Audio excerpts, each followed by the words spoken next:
Buenos días a todos, muchas gracias por venir. La ponente de hoy, como ya saben, es Sara Montes de Oca, que fue licenciada en esta misma facultad, en Ciencias del Mar, en el año 2007, y que al terminar entró en el grupo de investigación de análisis químico medioambiental. Y bueno, entonces está preparada para dar una charla muy interesante sobre los contaminantes emergentes en el medio marino. Así que Sara, adelante. Muchas gracias, Sara. Bueno, pues buenos días a todos, gracias a todos por venir, a Ciencia Compartida por invitarme a participar. Y bueno, voy a darles una pequeña charlita sobre los contaminantes emergentes en el medio marino, que es una de las líneas de investigación principales del grupo en el que trabajo, del grupo de análisis químico medioambiental de esta universidad. Y más concretamente, pues les hablaré del trabajo que he realizado durante mi tesis, que la presenté hace casi un año. Y bueno, gracias. Para comenzar, pues definir exactamente qué son los contaminantes emergentes, ya que muchas veces hablamos de ellos, pero no sabemos exactamente a qué nos estamos refiriendo. Los contaminantes emergentes abarcan compuestos de diverso origen y naturaleza química, de distintas características, de los cuales poco o nada se sabe acerca de su presencia en los distintos compartimentos ambientales. Por tanto, tampoco se han podido estudiar y cuantificar o determinar exactamente cuáles son los posibles efectos adversos que van a tener estos compuestos una vez que llegan al medio ambiente, y que por tanto no se han establecido todavía mecanismos de eliminación para poderlos tratar en las estaciones depuradoras de aguas residuales. Como todavía no se conocen, no se sabe exactamente dónde están ni qué efectos producen, pues todavía la legislación no los tiene considerados como compuestos prioritarios para su eliminación en las estaciones depuradoras. Por tanto, dado esta continua introducción en el medio y que son compuestos con un consumo cada vez mayor, ya se han considerado como compuestos pseudopersistentes, y además, dado que se encuentran en concentraciones muy bajas en el medio ambiente, es muy difícil determinarlos porque se necesita una instrumentación muy sensible y a veces muy concreta para poder determinarlo. Como les decía, dentro de los compuestos emergentes pues caben un montón de compuestos distintos, desde fármacos de uso muy común como el ibuprofeno, el ácido acetilsalicílico, como drogas psiquiátricas usadas para la depresión y demás, esteroides y hormonas, productos de cuidado personal, hasta aditivos de gasolina. ¿Y cómo se introducen en el medio ambiente? Pues, como les decía, no son eliminados en las estaciones depuradoras de aguas residuales y pueden llegar al medio ambiente bien a través de los emisarios submarinos de aguas residuales, también a través de las aguas de regadío que se utilizan para regar campos de cultivo. Esto tiene el riesgo de que pueden filtrarse en el suelo, contaminar los suelos y además llegar a los acuíferos que están debajo. También una parte de los lodos que se generan como productos, como subproductos de los tratamientos de depuración en las depuradoras, pues a veces son usados como abonos o como fertilizantes en determinados cultivos. En el caso de antibióticos usados en piscifactoría, por ejemplo, pues son introducidos al medio directamente, o por el simple desecho o acumulación de los lodos en los vertederos. Una vez entran en el medio ambiente, pues pueden circular a través de todos los compartimentos ambientales, que como vemos están relacionados, y desde su consumo por parte de los propios humanos o por los animales, pueden ir, como digo, moviéndose y transformándose a lo largo de la cadena trófica o el ciclo, como si dijéramos, y al final, pueden llegar incluso a retornar a los humanos de nuevo. En el medio marino, concretamente, como sabemos, van a estar expuestas a un montón de procesos, tanto físicos como químicos como biológicos, en los que se van a ir transformando, y si cabe destacar como procesos más peligrosos que pueden sufrir, pues la bioacumulación y la biomagnificación en la cadena trófica. Dentro de estos compuestos emergentes Un grupo que está de moda, por así decirlo, que ha recibido mucha atención en los últimos años por parte de la comunidad científica, son los llamados PPCP, por sus siglas en inglés, que son los fármacos y productos de cuidado personal.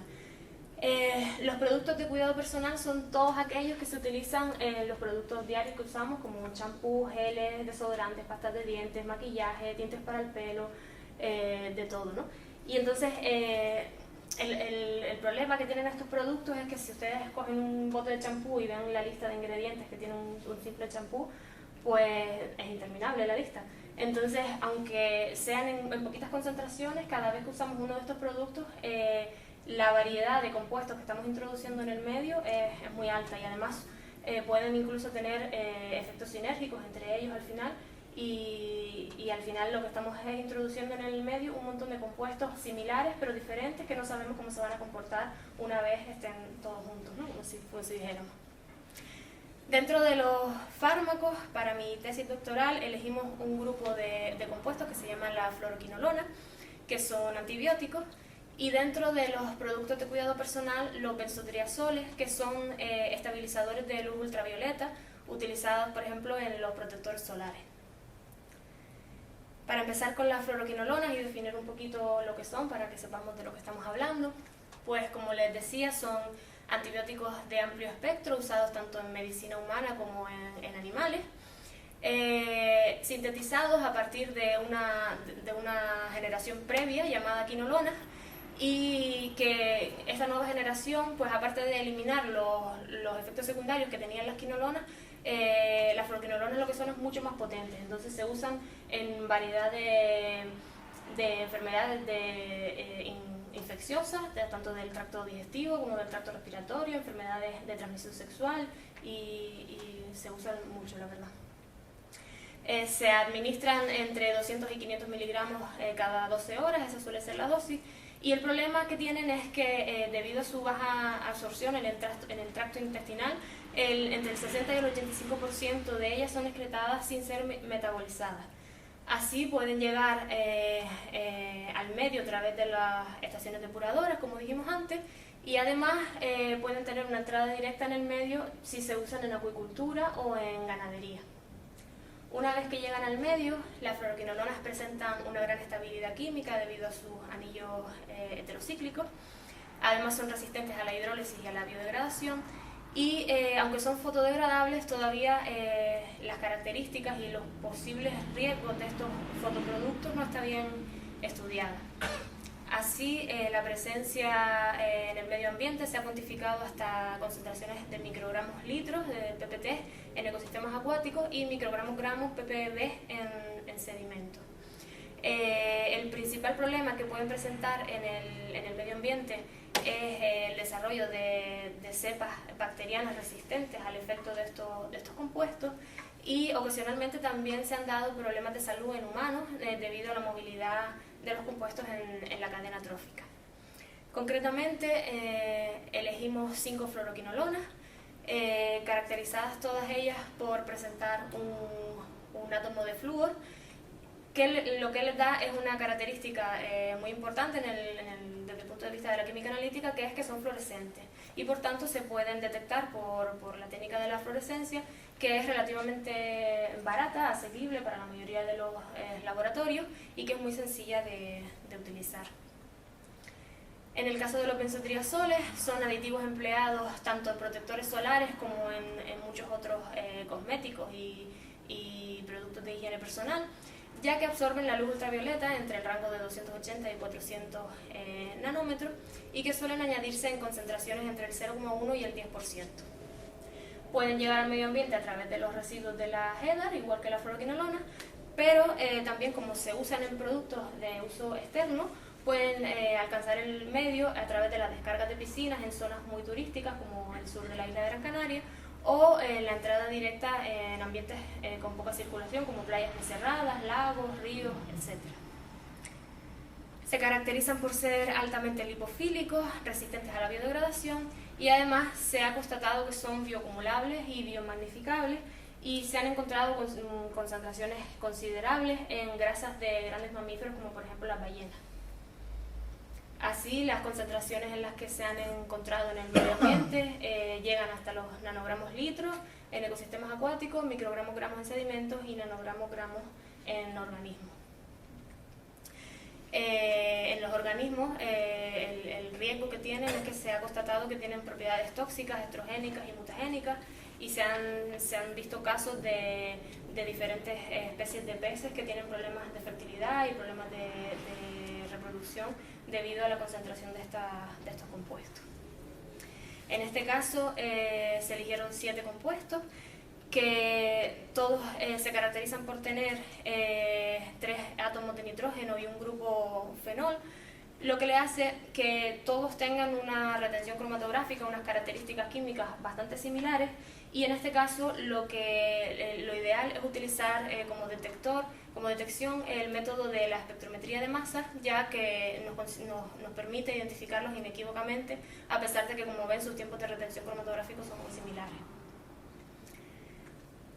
Con todo ello, nos hemos apoyado en la química analítica, que es la que nos va a permitir extraer, separar y detectar estos compuestos desde las matrices en las que los tenemos. La química analítica es una ciencia que nos permite determinar, gracias a los avances que continuamente se hacen en ella, analitos de diversa naturaleza en matrices cada vez más complejas y en concentraciones cada vez menores. Las tendencias en este área en las últimas décadas han apostado cada vez por técnicas más sencillas de utilizar, que permitan reducir los costes y que permitan reducir también los volúmenes de muestra y de disolventes empleados. Para ello se han seguido nuevas estrategias, como son el uso de materiales cada vez más específicos, la miniaturización y la automatización de las técnicas convencionales y la sustitución de los disolventes orgánicos empleados como extractantes. Dentro de esta última estrategia, que es la eliminación de los disolventes orgánicos, que como sabemos son tóxicos y peligrosos, en esta tesis lo que hicimos fue sustituirlos por medios micelares o surfactantes, que son sustancias anfipáticas con una parte polar y otra apolar, que al disolverse en agua forman estas estructuras llamadas micelas, que son capaces de solubilizar analitos de diversa naturaleza, son mucho más baratos que los disolventes orgánicos, además no son tóxicos, son biodegradables, son perfectamente compatibles con la fase móvil usada en cromatografía líquida, y además tienen la característica de que en caso de usarlo con compuestos fluorescentes como la fluoroquinolona, son capaces de aumentar la fluorescencia de estos compuestos en el sistema de detección.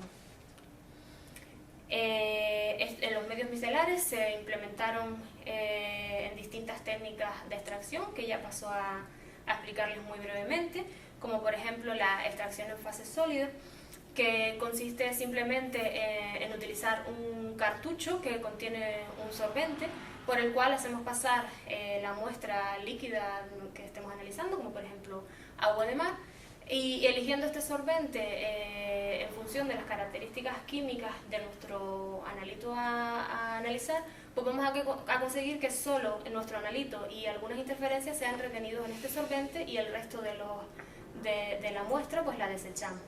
Luego, mediante una limpieza de estas interferencias, al final lo que conseguimos es, por medio de nuestro sistema, de nuestro extractante, en este caso los medios micelares, conseguir al final un extracto mucho más limpio, más purificado y más preconcentrado de los analitos que queremos obtener. Persiguiendo también otra de las estrategias de las que hablaba antes, que es la automatización, utilizamos también la misma técnica, la extracción en fase sólida, pero esta vez en línea. En este caso, en vez de tener los sorbentes en estos cartuchos, como teníamos aquí, los tenemos dentro de columnas que están conectadas al sistema cromatográfico, de manera que nosotros inyectamos la muestra a través de un inyector automático, y ya el equipo solo pues se encarga de pasar la muestra a través de los cartuchos, de limpiarla, de diluirla, y se hace todo automáticamente. Esto, aparte de reducirnos mucho, pues es más sencillo de utilizar y se ahorra mucho tiempo, y también pues nos ahorramos todos los errores aleatorios o manuales que podemos introducir durante el proceso. Utilizamos también dos técnicas miniaturizadas. la microextracción en fase sólida y la absorción con barras agitadoras. La microextracción en fase sólida es exactamente lo mismo que la extracción en fase sólida, pero en este caso el sorbente o el polímero, en vez de estar en un cartucho, está en una pequeña fibrita que se introduce en la muestra y por medio de difusión los analitos se van a ir absorbiendo sobre esta fibra.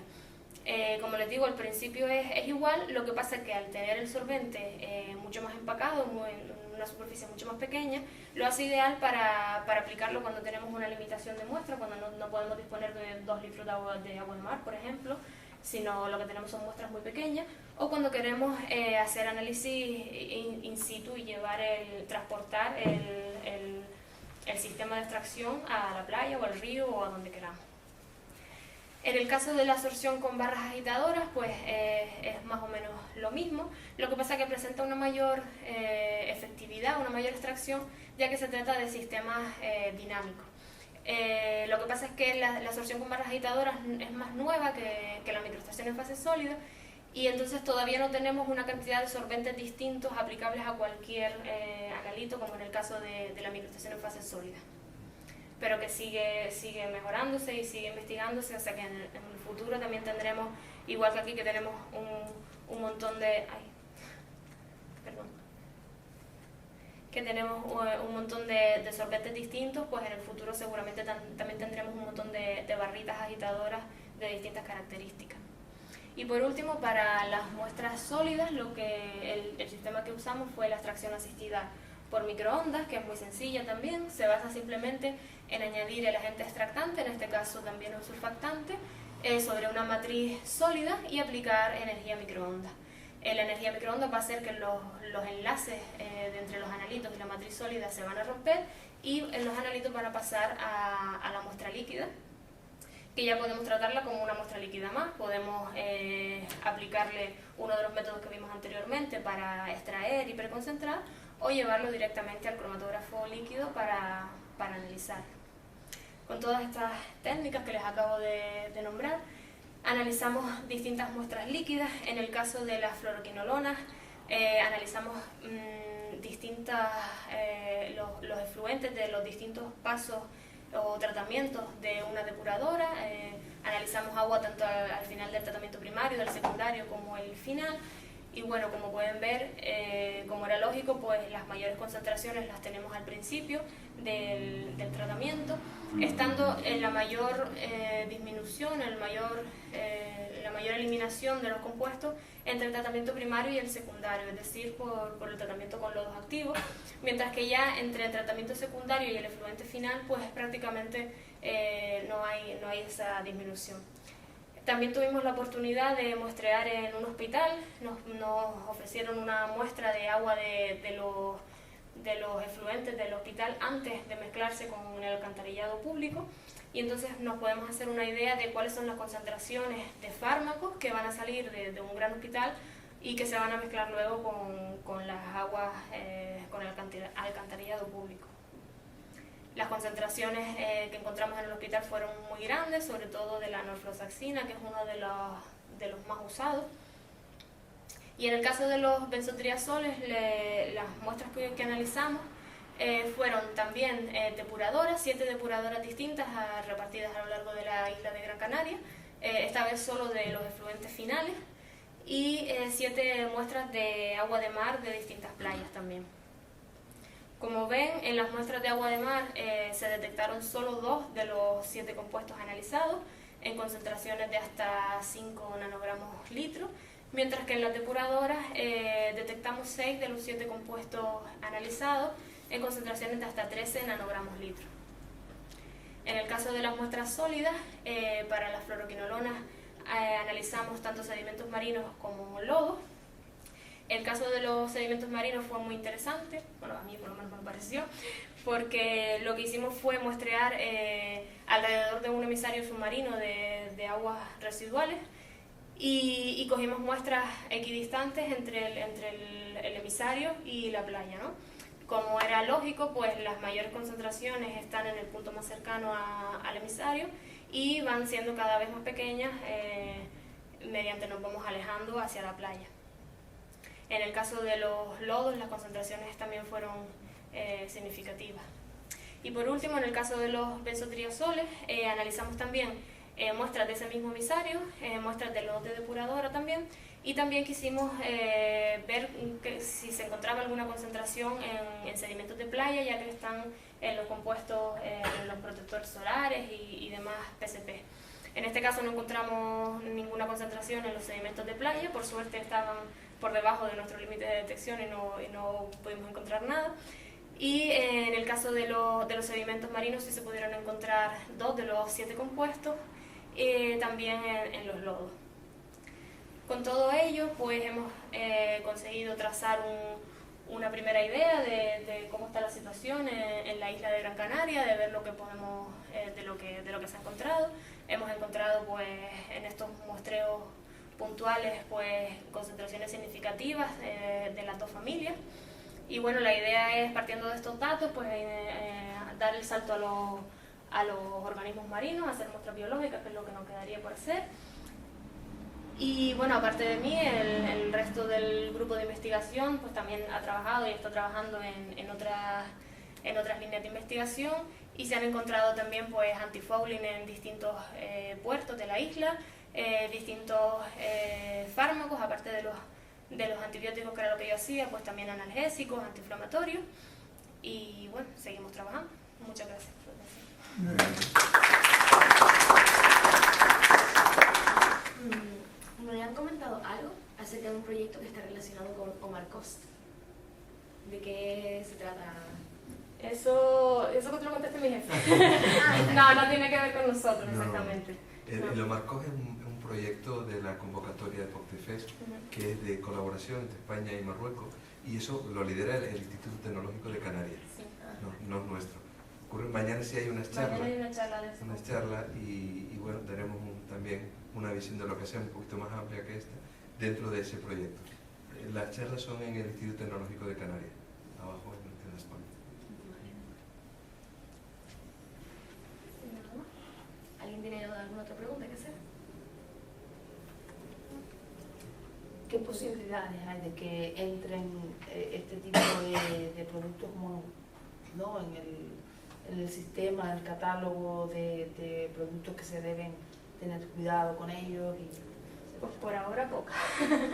Por ahora pocas, porque el problema es ese, que son tantos contaminantes distintos, hay tan variedad de compuestos distintos, que todavía pues los análisis que se han hecho pues son, pues un grupo ha hecho un par de cositas, pero todavía no hay un volumen de información suficiente como para que eso se lleve a... Es la idea, ¿no? La idea es dar información, es decir, pues mire, está sucediendo esto y esto va por aquí, para que, bueno, cuando haya un volumen importante de datos, pues ya puedan empezar a legislarse, pero el problema es ese, que hay tal cantidad de compuestos emergentes, como veíamos en la tabla, caben un montón de cosas distintas, entonces es difícil. Sí, si me permite, Sí, claro. Hay un compuesto que se ha estudiado ya incluso en la Unión Europea, en el Parlamento, que es el diclofenaco, que es el principio activo del glutaren. Entonces ese es el compuesto, el primer candidato que hay para introducirlo en la ley de la Directiva Marco del Agua. Pero todavía no está claro, como dice Sara, que falta mucho más estudio de Es un compuesto que lleva décadas analizándose, que hay un montón de artículos científicos acerca de él, ¿no? O sea, que ya hace 20 años que sabemos que está. Y es ahora cuando es un candidato a aparecer en la legislación, entonces es un proceso muy lento. Pero ese es el trabajo, ir dando información para que llegue a algún sitio algún día. Y sobre lo que hablabas de los peces y su influencia en la reproducción y tal, ¿hay literatura abundante? Sí. No abundante. En el caso de estos últimos compuestos, los benzotriazoles, que yo lo empecé a estudiar a la mitad de mi tesis, pues lo elegimos por eso, porque era un grupo de compuestos que, comparado con las fluoroquinolonas, por ejemplo, que sí hay mucha información. De los benzotriazoles no hay demasiado, no como otros compuestos, pero sí que hay unos japoneses que se han hecho ya como 5 o 6 papers acerca de esto, que sí ya han hecho estudios de toxicidad, de efectos estrogénicos, y han visto este tipo de problemas. ¿Y en humanos? En humanos no, que yo sepa, todavía no ¿Se ha hecho alguna referencia en el caso de las fluoroquinolonas? Sí, de problemas en humanos por el consumo de peces altamente contaminados con estos antibióticos. Pero en el caso de benzotriazoles todavía no.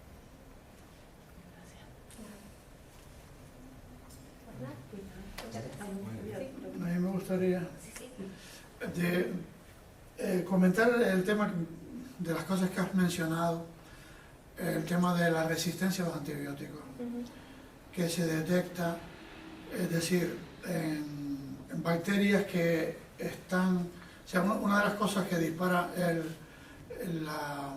la resistencia es el contacto con el antibiótico. Entonces, claro, si en el medio natural pues hay las suficientemente concentraciones de cualquier antibiótico para que las bacterias que están ahí en condiciones naturales contacten con este antibiótico, crean su propia resistencia, que suele ser ¿cómo se llama esta partícula que está fuera del cromosoma bacteriano? Suelen estar en... A ver si alguien se acuerda. Esos trocitos de ADN que están... No me viene el nombre ahora. Bueno, que es por donde se suele transmitir entre bacterias la resistencia. Y entonces fíjense una cosa, que desde el casi, hombre, no digo desde el principio del todo, pero ya desde los tiempos de Pasteur ya se hablaba de que iban a poder surgir microorganismos resistentes a los antibióticos. O sea que ya el fenómeno de la resistencia ya está descrito. Bueno, está preconizado, ¿no? Luego distinguiendo entre aquellos antibióticos que son producidos por elementos naturales como los hongos y los antibióticos de síntesis, o sea, como tantas sustancias de síntesis, que ahí ya sí que es más difícil encontrar bacterias que sean capaces de metabolizarlo. De hecho, yo hace un montón de tiempo que oí, en una reunión que hubo en Mallorca hace un montón de años, en algunos institutos, en algunos laboratorios en Alemania estaban intentando encontrar o inducir la mutación en bacterias que fueran capaces de metabolizar sustancias que se llaman xenobióticas, ¿no? Las que no son formadas por los seres vivos. Es decir, que las líneas de investigación al respecto vienen de muy antiguo, porque claro, el fenómeno, después yo también leí un artículo hace un montón de años que luego compré el libro que había editado, era un microbiólogo americano, como el artículo apareció en una de estas revistas, oye, yo estoy empezando a preocupar por de estas grandes revistas científicas americanas, ¿no? Escrito un poco en tono dramático, como un paciente en los Estados Unidos, bueno, pues estaba enfrentándose a una infección por un estafilococo, creo que era, en donde el estafilococo se había hecho resistente algo así como a 12 antibióticos. 12, 9.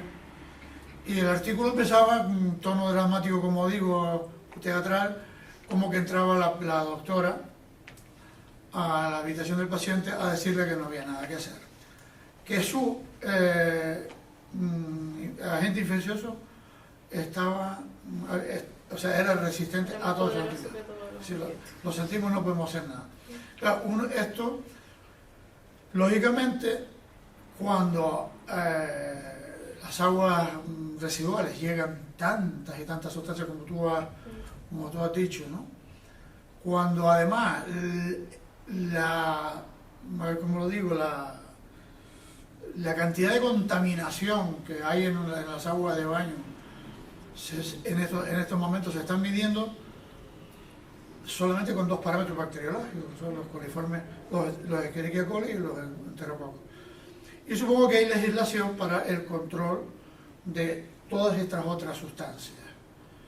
Porque al emplear solo dos parámetros bacterianos, porque de ellos se saca que es contaminación en zonas de baño y casi siempre inducida por aguas fecales.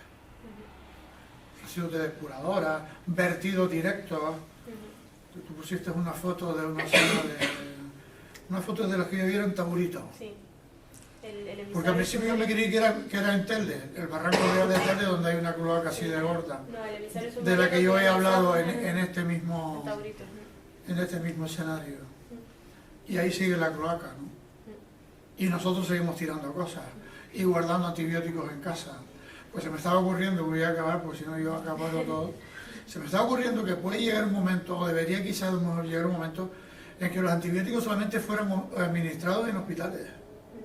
Ahora se ha dado el paso de que ya solo se pueden comprar con receta, que hace 5 años tú podías comprar antibióticos si querías y la gente le dolía la garganta y tomaba antibióticos alegremente. Ahora por lo menos ya hay que comprarlos con receta. Pero seguramente es posible que algún día se llegue a decir tratamiento antibiótico en un hospital donde el paciente esté ahí hasta que termine de excretar todo el antibiótico que se le ha dado y las aguas residuales de ese hospital lleguen a un tratamiento especial. No cabrían en el hospital. Tendríamos que hacer hospitales muy grandes. Algo tendrá que hacerse porque entonces... sí, no, y además eso, a lo mejor a ti te recetan un antibiótico para determinada... A lo mejor te recetan un antibiótico para una determinada dolencia, se te guarda la guarda ahí y luego uno mismo en el botiquín y cuando te duele algo pues te lo tomas. Entonces hay que intentar concentrar a la gente en ese sentido. Tanto fue así como tú dijiste, yo creo que antiguamente había... Ustedes lo que pasa es que aquí no hay nadie que se acerque a mi edad. Había una pomada llamada Pental. Esa pomada Pental se usaba para heriditas y llevaba penicilina. O sea que los antibióticos se usaban para todo. Pastillas Coqui de mentol penicilina. ¿Se acuerdan o no? Yo no tan viejo como yo. Pastillas Coqui de mentol penicilina. O sea, el mentol para darle la sensación de frescor y la penicilina para matar al microbio in situ. Eso poco a poco, y gracias a la investigación, seguramente los americanos, ingleses, o sea, los países que tienen dinero para esas cosas, pues se fue acabando, ¿no? Pero incluso Pero, lo que comenta el tema del uso masivo del antibiótico, el uso masivo de los productos de cuidado personal que estamos haciendo. Y en alimentación animal. Lo que comentabas antes, cuando ahora alimentación animal para mejorar la asimilación de... Empiezas a mirar la lista de ingredientes que tiene cualquier cosa que utilizamos. Son 1000 cosas. Por las mañanas y es espectacular aquello. Sí, te empiezas a sumar la pasta de dientes, la colonia, el desodorante, la crema para la cara, la crema para las manos, pues imagínate. Lógicamente son cosas que nos han ido imponiendo, ¿no? Nos han ido imponiendo las grandes industrias farmacéuticas, porque antiguamente el mejor elemento antisolar que había era que se te quemara la piel. O sea, tú ibas a la playa, te pelabas la piel y te pasabas días todo el verano ya morenito y sin ningún tipo de aceite ni de puñetas, sino ya está. Pasabas unos días bastante fastidiados, pero al final... Aquí hay un aspecto también importante relacionado con lo que comentábamos antes de por qué no aparecen en las listas de sustancias prioritarias, y que también hay unos intereses económicos por detrás muy importantes de las multinacionales farmacéuticas. Entonces hacen mucha presión, lobbies en la Unión Europea, para que no aparezcan determinadas sustancias como prioritarias peligrosas en las normativas. Eso también hay que tenerlo muy en cuenta, ¿no? Hacen mucha presión, ¿no? Porque el diclofenaco, por ejemplo, que se lo utiliza muchísima gente, ¿no? Luego hay otro compuesto que utilizamos mucho de cuidado personal, que es la permitrina, que se utiliza, que se utiliza en los productos para el tema de los organismos en el pelo, de los piojos. Sí, eso se utiliza mucho actualmente, todos los niños, ¿no? En los colegios. Pues eso es uno de los contaminantes emergentes también que se suele medir mucho, y ese se da en muchas cantidades, porque claro, cuando se lava el pelo después, todo eso va al agua residual, ¿no? Sí.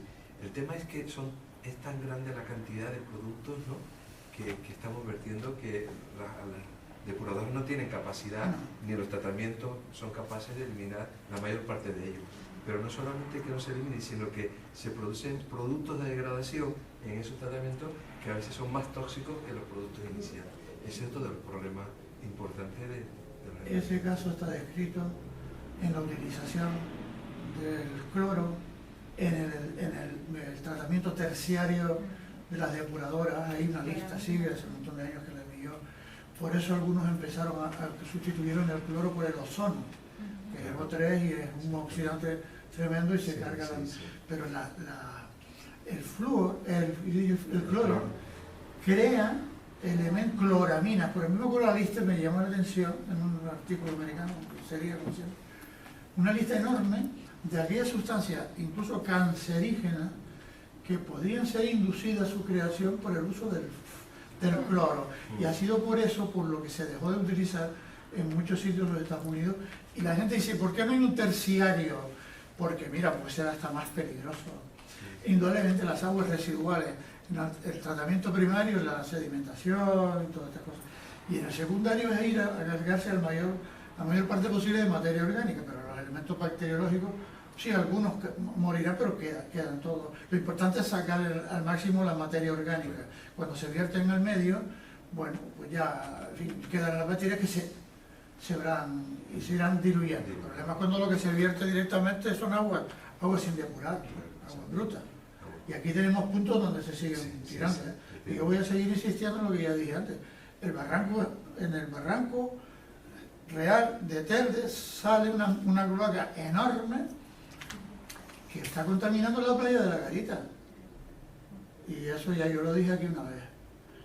Y no sé si es oportuno que más adelante me inviten a dar otra charla para irlo recordando. Además, como vienen nuevas generaciones de alumnos, pero un par de añitos ya intervengo ya. Sí. Bueno, y en la gestión vuestra también. En el máster también, sí. Bueno, estupendo. Muy bien. Pues muchas gracias. Bueno,